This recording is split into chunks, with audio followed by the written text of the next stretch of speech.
Hello বন্ধুরা, শুভ সন্ধ্যা। কেমন আছো তোমরা সবাই? আশা করছি সবাই খুব ভালো আছো আর আমিও খুব ভালো আছি।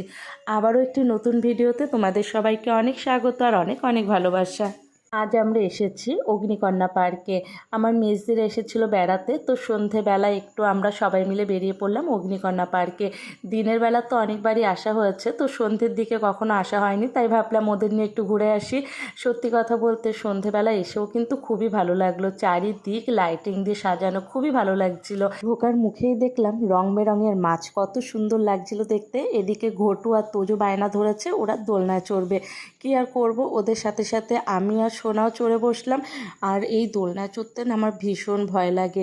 আর চারিদিকটা আমি একটু ঘুরে দেখছিলাম, বেশ ভালোই লাগছিল। এই যে দেখো, দোলনায় চড়ে তো সোনার মাথা খারাপ হয়ে গেছে, ওর নামার জন্য ব্যস্ত হয়ে পড়েছে। তো খানিকক্ষণ দোলনায় চড়ে নেমে গেলাম। সন্ধেবেলা অগ্নিকন্যা পার্কের ভেতরটা কেমন জমজমাট সবটাই তোমাদের সাথে এর পরের ভিডিওতে শেয়ার করছি। কেমন লাগছে